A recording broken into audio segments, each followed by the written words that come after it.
Today, Republic Act II. And what I want to do is continue with the account of the various figures, various persons who populate, who inhabit this dialogue, and who they are, what they represent, and how they contribute to the argument and the structure of the work as a whole. Last time, and I won't repeat this, last time you remember we talked briefly at the end of class about Cephalus and Socrates' treatment of Cephalus, the embodiment of convention, the embodiment of Athenian opinion, and the way in which Socrates, as it were, chases Cephalus out of the dialogue, out of the conversation. We never hear from him again, and the speakers are able, presumably, to pursue the audacious arguments that will appear in the rest of the book without the oversight of the head of the household, the embodiment of conventional opinion. And Socrates next pursues this discussion with the son of Cephalus, Polemarchus, the man who first approached, had Socrates approached on the Piraeus. Polemarchus is described as the heir of the argument, as well as to be sure, the heir of the family fortune. Polemarchus is what the Greeks would call a gentleman. That is to say, he's a person willing to stand up for and defend his family and friends. I don't mean necessarily by a gentleman somebody who holds the door for others or so on, but somebody who stands up for his family and friends in the way that he does. Unlike his father, however, Polemarchus shows himself concerned not just with the needs of the body, as Cephalus is represented, but Polemarchus is concerned to defend the honor and safety of the polis. He accepts the view that justice is giving to each what is owed, but he interprets this to mean that justice means doing good to your friends and harm to your enemies. Justice, we might say, is a kind of loyalty. It is a kind of loyalty that we feel to members of a family, to members of our team, to fellow students of a residential college, and the kind of loyalty we feel to a place like Yale as opposed to all other places. That is to say, Polemarchus understands justice as a kind of patriotic sentiment that citizens of one city or one polis feel for one another in opposition to all other places. Justice is devotion to one's own, and one's own is the good for Polemarchus. One's own is the just. But Socrates challenges Polemarchus on the grounds that loyalty to a group, any group, cannot be a virtue in itself. And he trips Polemarchus up with a very, in many ways, familiar Socratic argument. Do we ever make mistakes? He asks Polemarchus. Isn't the distinction between friend and enemy based on a kind of knowledge, on a perception of who is your friend and who is your enemy? Have we ever mistaken friend for enemy? The answer seems to be, of course we have. We all know people who we thought to be our friends, but we found out, that they were talking behind our backs, or that they were operating to deceive us, or in some way or another. Of course, it happens. It's happened to everyone. So how can we say that justice means helping friends and harming enemies, Socrates asks, when we may not even be sure who our friends and our enemies really are? Why should citizens of one state, namely one's own, have any moral priority over the citizens of another state, when again, we don't know them, and we may well be mistaken in our assumption that they are enemies or friends? Isn't, in other words, such an unreflective attachment to one's own bound to result in injustice to others? Socrates seems to be asking Polemarchus. Once again, in many ways, we see Socrates dissolving the bonds of the familiar.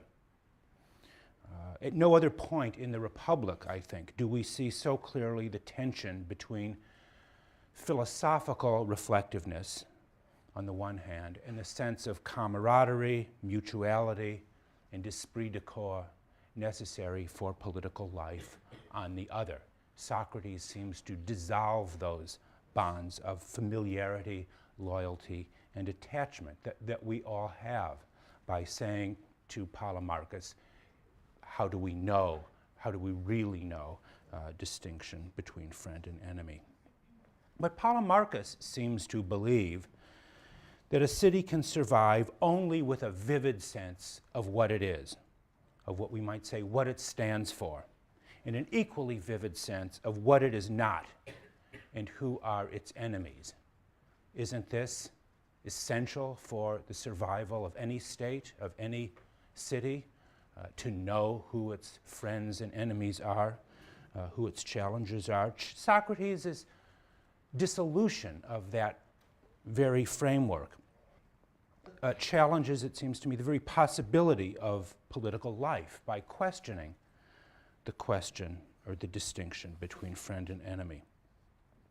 Although Polemarchus, like his father, is reduced to silence, it is notable that his argument is not defeated. Later in the Republic, you will see, not that much later even, Socrates will argue that the best city may be characterized by peace and harmony at home, but this will never be so for relations between states.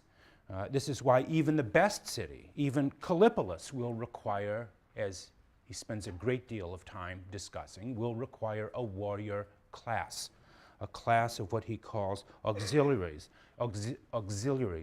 War and the preparation for war is an intrinsic part of even the most just city. Even the Platonic just city will have to cultivate warrior citizens who are prepared to risk life in battle for the sake of their own city. So in many ways, it seems that Polemarchus's argument, while apparently refuted in Book 1, is rehabilitated and reemerges in its own way later in the dialogue. And we might want to think about this because it is an argument that is very important to a contemporary or 20th century, important 20th century political theorist by the name of Schmidt, who made the distinction between what he called the friend and the enemy, right? You remember this, central to his understanding of politics. This is an argument that comes from Polemarchus in Book 1 of the Republic. Polemarchus is dispatched in one way or another. And this creates the opportunity for the longest and, in many ways, most memorable exchange in Book 1, and perhaps even the Republic as a whole, the exchange with Thrasymachus, who represents a far more difficult challenge in his own way than either of the first two speakers. In many ways, because Thrasymachus could be seen as Socrates' alter ego in some way, his sort of evil twin.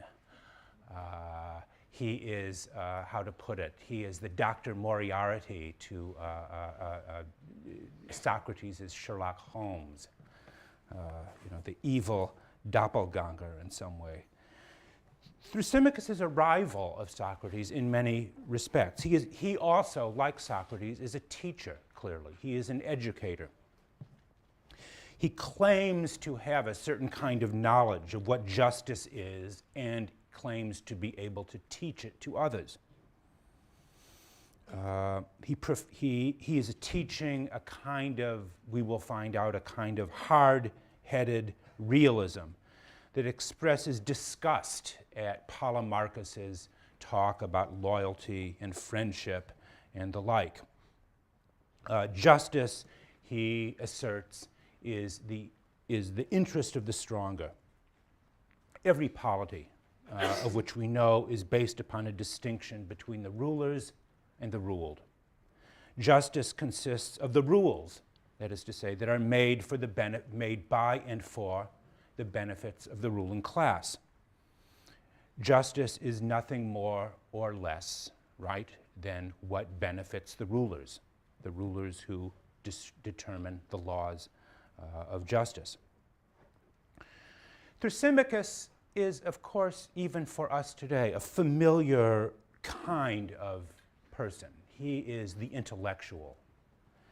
He who enjoys bringing, you might say, the harsh and unremitting facts about human nature to light, who enjoys dispelling illusions and pretty beliefs.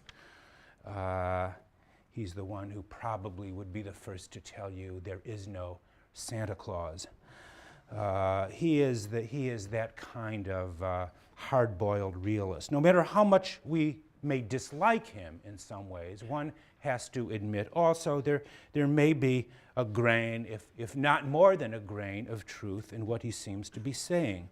And what he seems to be saying is this. We are beings who are first and foremost dominated by a desire for power. This is what distinguishes, you might say, the true man, the real man, from the alpha male, you might say, from the slave. Power and domination are all we truly care about. And when we get later in the semester to Thomas Hobbes, remember Thrasymachus. I'll just say that for now. Remember Thrasymachus when we get to Hobbes. Power and domination are all we care about. And what is true of individuals is also true for collective entities, collective nouns like states and cities. Every polity seeks its own advantage against others, making, you might say, relations between states a condition of unremitting war of all against all. In the language, if I can switch to the language of modern economics, one could say that for Thrasymachus, politics is a zero-sum game. There are winners and there are losers. And the more someone wins, that means the more someone else will lose. And the rules of justice are simply the laws set up by the winners of the game to protect and to promote their own interests. It didn't take Karl Marx to invent or to discover that insight, that you might say the rules of justice are simply the rules of the ruling class. That comes straight out of Thrasymachus, Book 1 of the Republic. Well, how to respond? And again, Socrates challenges Thrasymachus with a variation of the argument that he'd used against Polemarchus. That is to say, do we ever make mistakes? That is to say, it is not self-evident, or it is not always intuitively obvious what our interests are. If justice is truly in the interests of the stronger, doesn't that require some kind of knowledge, some kind of reflection on the part of those in power to know what is really and truly in their interests? People make mistakes, and it is very possible to make a mistake about your own interests. And of course, Thrasymachus has to acknowledge this. Of course, the rulers make mistakes, and he tries to invent an argument that if a ruler makes a mistake, he's not really a true ruler. The true ruler is the person who both acts on his own interests and, of course, knows what those interests are. But the point that he admits is all, in a sense, that Socrates needs. Justice is not power alone. Justice requires knowledge. Justice requires reflection. And that is, of course, at the core of the famous Socratic thesis that all virtue is a form of knowledge. All the virtues require knowledge and reflection at their basis. But much of the exchange with Thrasymachus turns on the problem of what kind of knowledge justice involves. If justice is a kind of knowledge, if justice equals self-interest and self-interest requires knowledge, well, what kind of knowledge is that? Thrasymachus contends that justice consists of the art of convincing people to obey the rules that are really in the interests of others, the interests of their rulers. Justice, in other words, for Thrasymachus, is a kind of sucker's game, obeying the rules that really benefit others, largely because we fear the consequences of injustice. Justice is really something only respected by the weak, who are fearful of the consequences of injustice. Again, the true ruler, in some ways, is one, Thrasymachus believes, who has the courage to act unjustly for his own interests. The true ruler, he says, is one who is like a shepherd with a flock, but he rules not for the benefit of the flock, but of course for his own interests, the good of the shepherd. Justice, like all knowledge, is really a form, again, of self-interest. And so one can ask, right, is Thrasymachus wrong to believe this? And I realize I'm moving over this very quickly, but is Thrasymachus wrong to believe that? Socrates wins the argument in Book 1 with a kind of, you might even say, sleight of hand. Both he and Thrasymachus believe that justice is a virtue, but Socrates says, what kind of virtue is it to deceive and fleece other people? Thrasymachus is forced to admit that the just person is a fool, Thrasymachus believes, is a fool for obeying laws that are not beneficial to him, while the best life, Thrasymachus believes, is doing maximum injustice to others, doing whatever you like. And with that realization, we see a very dramatic moment in Book 1, even in the book as a whole. Thrasymachus blushes. He blushes when he begins to when he realizes that he has been defending the claim, not that justice is a virtue, but that justice is something that is really a form of weakness.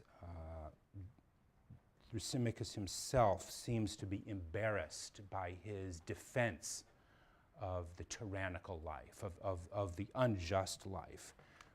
The suggestion Plato seems to be making by making Thrasymachus blush is, despite all of his tough talk, right, that he's not as tough as he appears to be, as he wants to think of himself to be. He's shamed by the fact that he has been defending injustice in the tyrannical way of life.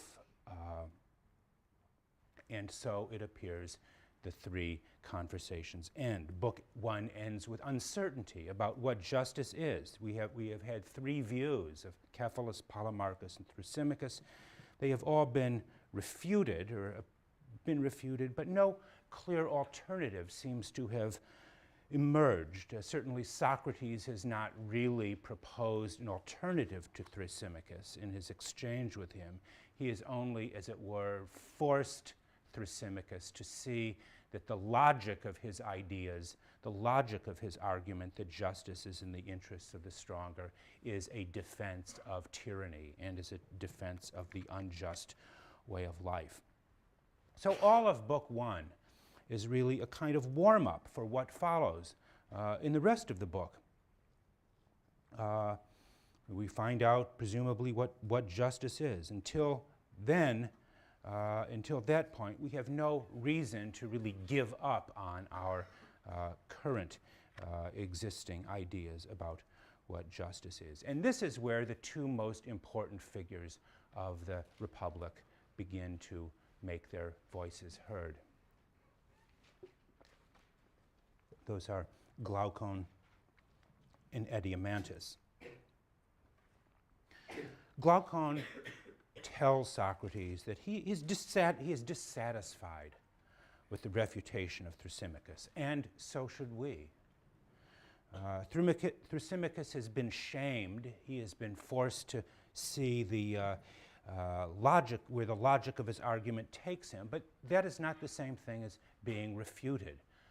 Thrasymachus is really, as it turns out, a kind of girly man who is ashamed to be seen defending the unjust life. But why should we be ashamed to praise injustice? Glaucon challenges Socrates. It is not enough to show that justice is wrong, Glaucon says. What we need is to hear why justice is good, or more precisely, to hear justice praised for itself. Is there, in your opinion, Glaucon asks Socrates, a kind of good that we would choose because we delight in it for its own sake? 358a.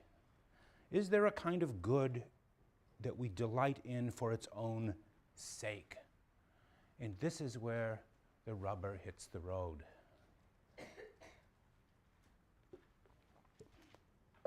Who is Glaucon? Glaucon and Adeimantus are the brothers of Plato. And other than their appearance in this book, there is no historical record left about them. But Plato has given us enough. In the first place, they are young aristocrats, and Glaucon's desire to hear justice praised for its own sake indicates something about his scale of values.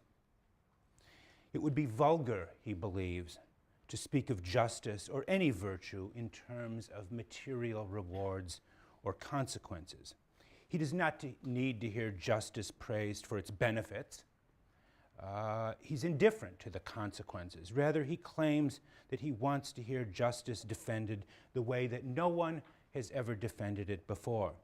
The brothers desire to hear justice praised for itself alone, and that seems to be expressive of their own freedom from mercenary motives and incentives. It reveals to us something about their idealism and a certain kind of loftiness of soul. And certainly the brothers, we find out, are not slouches. They are not slouches at all. Although it is easy to remember that later in the dialogue, most of their contributions seem to be of the form of yes, Socrates, no, Socrates. They seem to be rather passive interlocutors. Their early challenges to Socrates show them to be potential philosophers. That is to say, the kind of persons who might one day rule the city. Of the two, Glaucon seems to be the superior. He is described as the most courageous, which in that context means the most manly, the most virile.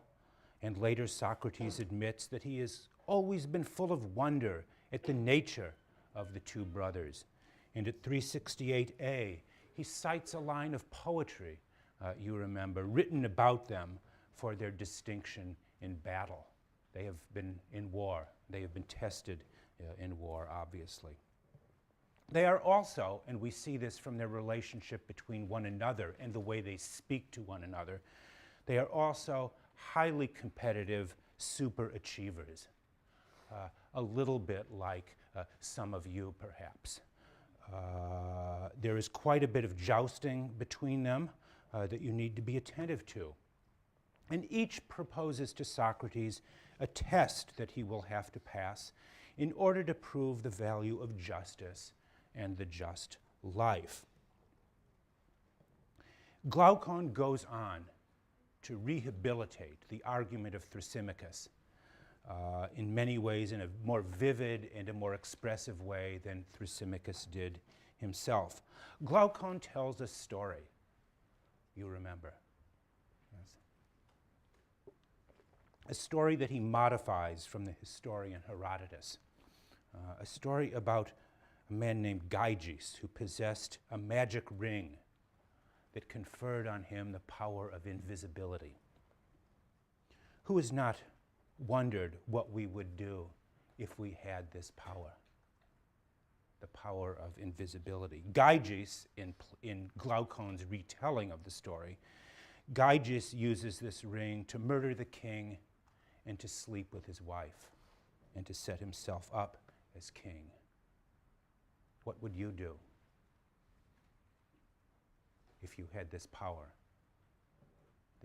of this magic ring where you could commit any crime, indulge any vice, commit any outrage, and be sure you could always get away with it? Why, if you could do that, would you wish to be just at the same time, or wish to be just instead of that? This is the challenge that Glaucon poses to Socrates. Why would someone with absolute power and complete immunity to punishment, why would they prefer justice to injustice? Tell me that, Socrates, Glaucon asks. If justice truly is something praiseworthy for itself alone, then Socrates should be able to provide an answer that will satisfy Glaucon's retelling of the story of Gyges. That is certainly a very tall order. And that is where the brother, Adeimantus, chimes in. Adeimantus has a somewhat different set of concerns. He has heard justice praised his whole life from parents and from poets and from other authorities, but for the most part, he has only heard justice praised again for the benefits justice confers, both in this life and the next. Honesty is the best policy. We've heard Cephalus being concerned about returning to others what you owe as a way of pleasing the gods in the afterlife. And Adeimantus rightly takes this kind of argument to mean that justice is simply a virtue for the weak, the lame, and the unadventurous, if you are only concerned with the consequences. A real man does not fear the consequences of injustice. Rather, Adeimantus's concern, and he gives a very revealing image of what he takes justice to be, is with an image of self-guardianship or self-control. He tells us at 367a that each would be his own guard. In other words, we should not care what people say about us, but we should be prepared to develop qualities of self-containment, autonomy, and independence from the influence that others can exercise over us. How can I develop those qualities of self-guardianship or self-control, he asks Socrates. And who has not felt that way before? The two brothers desire to hear justice praised for itself, Glaucon, and to live freely and independently, Adeimantus. And that shows to some degree, I think, their own sense of alienation from their own society. If I can put the case for them slightly anachronistically, these are two sons of the upper bourgeoisie who feel degraded by the mendacity and the hypocrisy of the world they see around them. In any way, what person with any sensitivity to greatness has not felt this way at one time or another? The two are open to persuasion, to consider alternatives, perhaps even radical alternatives to the society that has nurtured them. They are, to put it another way, perhaps not only potential rulers and potential philosophers, they may also be potential revolutionaries. And the remainder of the book is addressed to them and, of course, people like them.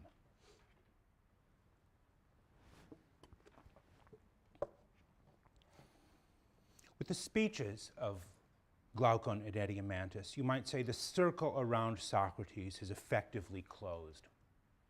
He knows he will not be returning to Athens that evening, and he proposes instead, to the two brothers and those listening to the conversation, a kind of thought experiment that he hopes will work magic on the two.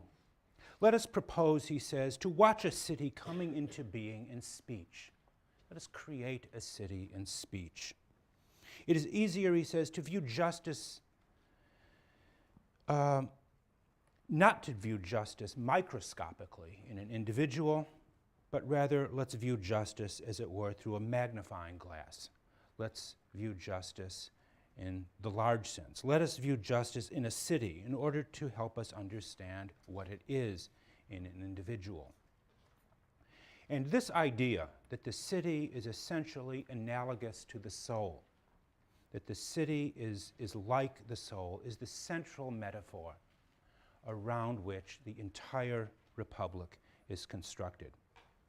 It seems to be presented entirely innocuously. No one in the dialogue objects to it, yet everything else follows from this idea that the city, the polis, is in certain essential respects like an individual, like the soul of an individual. What is Socrates trying to do here?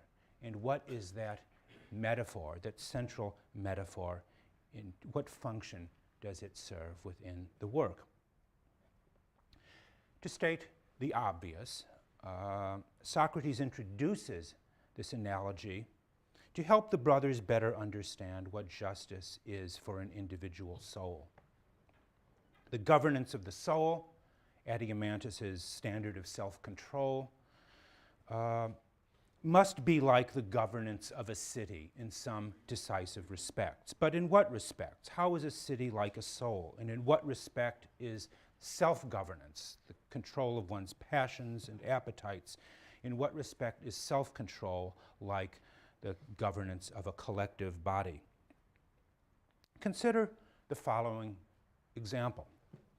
When we say that so-and-so is typically American, or typically, to take Taiwanese, for example, we mean that that person expresses certain traits of character and behavior that are broadly representative in some way of the cross-section of their countrymen.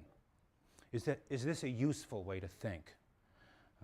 More specifically, what does it mean to say that an individual can be seen as magnified in his or her country, or that one's country is simply the collective expression of certain individual traits of character? That seems to be what Socrates is suggesting, right? Is that what he's getting at?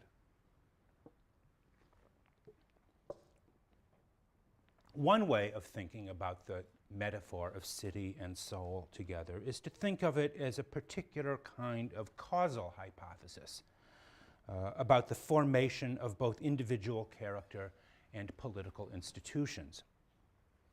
And this reading of the city-soul analogy as a kind of causal relation maintains the view that as individuals we both shape and determine the character of our societies, and that those societies in turn shape and determine individual character. The city and soul analogy could be seen then as an attempt to understand how societies reproduce themselves and how they shape citizens who again in turn shape the societies in which they inhabit. That seems to be one way of making sense of the city-soul hypothesis, but again, it doesn't seem to answer the question, in what way are cities and individuals alike? To take the American case, for example, does it mean that something like the presidency, the Congress, and the court can be discerned within the soul of every American citizen? I mean, that would be absurd to think that, obviously. I mean, I think it would be absurd. Maybe you want to argue it and we could have a discussion, but it might mean that American democracy, or democracy of any kind, helps to produce a particular kind of democratic soul. Just like, you might say, the old regime in France, the old aristocratic society existing before the Revolution, tended to produce a very different kind of soul, a very different kind of individual. Every regime will produce a distinctive kind of individual, and this individual will come to embody the dominant character traits of the particular regime. The remainder of the Republic is again devoted to crafting a regime that will produce a distinctive kind of human character. And that, of course, is why the book is a utopia, There has never been a regime in history that was so single-mindedly devoted to the end of producing that rarest and most difficult species of humanity called simply philosopher.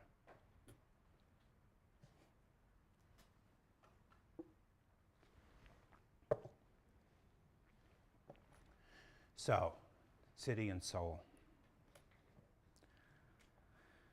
That leads to our next topic that I want to pursue for the remainder of the class, the reform of poetry and the arts. Socrates' city and speech proceeds through several stages. The first stage proposed by Adimantus is the simple city, what he calls the city of utmost necessity. That is, a city limited to the satisfaction of certain basic needs. The primitive or simple city, the city of utmost necessity, again, it expresses the nature of Adimantus's own soul. There's a kind of noble simplicity in him that treats subjects as bodies or creatures of limited appetites. The simple city is little more than a combination of households designed for the sake of securing one's existence. And at this point, and you can hear his brother chastising him, at this point Glaucon retorts that it seems as if Adimantus has created a city only fit for pigs, a city of pigs. Are we only such that we want to feed at a common trough? Is there nothing more to politics than that? And Glaucon says, where are the luxuries? Where are the relishes, he asks. Where are the things that make up a city? And here too, Glaucon's city expresses his own tastes and his own soul. The warlike Glaucon would preside over what Socrates calls a feverish city, one that institutionalizes honors, competitions, and above all, war. If Adimantus again expresses the appetitive part of the soul, Glaucon represents that quality that Plato calls spiritedness, or thumos in Greek. Spiritedness is the central psychological quality of the Republic. The entire thrust of the book is devoted to the taming of spiritedness and to the control of spiritedness. Spiritedness is that quality of soul that is most closely associated with the desires for honors, fame, and prestige. It is a higher order psychological quality. It is what seeks distinction, the desire to be first in the race of life and lead us to seek to dominate others. We all know people of this sort, do we not? And we all, to some degree, embody this quality in ourselves. It is the quality that we associate with being a kind of alpha personality. This is the issue for Socrates, how to channel this wild and untamed passion of spirit or heart, how to channel this to some kind of common good. Can it be done? How can we begin the domestication of the spirited Glaucon? The rest of the book is to some degree about taming, asking the question whether Glaucon can be tamed. And it is here that Socrates turns to his first and perhaps even his most controversial proposal for the establishment of the just city. The creation of the just city can only begin, he says, with the control of music, poetry, and the arts. And this is where Plato's image as an educator derives. The first order of business for the founder of a city, any city, is the oversight of education. And his proposals for the reform of poetry, especially Homeric poetry, represent clearly a radical departure from Greek educational practices and beliefs. Why is this so important for Socrates? Ask yourself, if you were founding a city, where would you begin? Socrates' belief, or his argument, seems to be something like this. It is from the poets, and I mean that in the broadest sense of the term, myth makers, storytellers, artists, musicians. Today we might say film producers and film and television producers. It is from these people that we receive our earliest and most vivid impressions of heroes and villains, gods, and the afterlife. These stories, the stories we hear from earliest childhood on, shape us in some very meaningful sense for the rest of our lives. And the Homeric epics were, of course, for the Greeks, what the Bible was for us, maybe even is in some communities. The names of Achilles, Priam, Hector, Odysseus, Ajax, these would have been just as familiar and important to the contemporaries of Plato as the names of Abraham, Isaac, Joshua, and Jesus are for us. Plato's critique of Homeric poetry in the Republic is twofold. It is both theological and political. Maybe you might even say, following Spinoza, that this is the core of Plato's theological-political treatise here. The theological critique is that Homer simply depicts the gods as false, as fickle and inconstant. He presents them as beings who are unworthy of our worship. More importantly, the Homeric heroes are said to be bad role models for those who follow them. They are shown to be intemperate in sex, overly fond of money, and to these vices, Socrates adds cruelty and disregard for the dead bodies of the opponents, of one's opponents. The Homeric heroes are ignorant and passionate men full of blind anger and desire for retribution. How could such figures possibly serve as good role models for citizens of a just city? And Socrates' answer is, of course, the purgation of poetry and the arts in books 2 and 3. He wants to deprive poets of their power to enchant. And something Socrates admits in the 10th book of the Republic, to which he himself has been highly susceptible to the enchantment of the poets. We need to deprive, again, the poets, the song makers, the lyricists, the musicians, the myth makers, the storytellers, all of them, the power to enchant us. And in place of the pedagogical power of poetry, Socrates proposes to install philosophy in its place. As a result, the poets will have to be expelled from the city. Imagine that. Sophocles will be expelled from the just city that Socrates wants to create. This always raises the question that you will discuss in your section, whether or not Socrates' censorship of poetry and the arts is an indication of his totalitarian impulses. This is the part of the Republic most likely to call up our own First Amendment instincts. Who are you, Socrates? We are inclined to ask, to tell us what we can read, hear, and listen to. And furthermore, Socrates seems to be saying not that the Kallipolis will have no poetry and music, it will simply be Socratic poetry and music.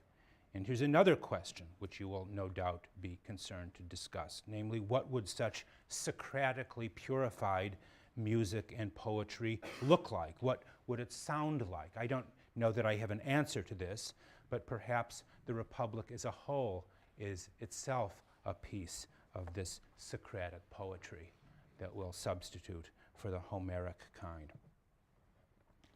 But it's important to remember that the question of education and the question of the reform and censorship and control of poetry is introduced in the context of taming the warlike passions of Glaucon and others like him. The question of censorship and the telling of lies is introduced, in other words, as a question of military necessity, controlling the guards or the auxiliaries of the city, its warrior class. Nothing is said here about the education of farmers, artisans, merchants, laborers, the economic class. Maybe to speak bluntly, Socrates just doesn't care that much about them. It's okay what they listen to. Nor has anything really been said up to this point about the education of the philosopher. His interest here is in the creation of a tight and highly disciplined cadre of young warriors who will protect the city much as watchdogs protect their own home. That is to say, recalling Polemarchus, those who are good to friends and bark and growl at strangers. Such individuals will substitute their own desires and pleasures to the group and live a life by a strict code of honor. We have to ask, are Socrates' proposals unrealistic? Are they undesirable, or are they desirable? They are not undesirable if you believe, as he does, that even the best city must provide provisions for war, and therefore a warrior's life, a soldier's life, will require harsh privation in terms of material rewards and benefits, as well as a willingness to sacrifice for others. It would seem far from being unrealistic. Socrates engages what we might call maybe a kind of Socratic realism. Far more unrealistic would be the belief of those who argue, and I'm thinking here of names like Immanuel Kant and others from the 18th and 19th century, that one day we can abolish war altogether and therefore abolish the passions that give rise to conflict and war. So far, Plato believes, as the passionate or spirited aspect of human nature remains strong, so long will it be necessary to educate the warriors of society who defend it. So on that, I'm going to end today, and next time we will talk about justice, the philosophers, and Plato's discovery of America.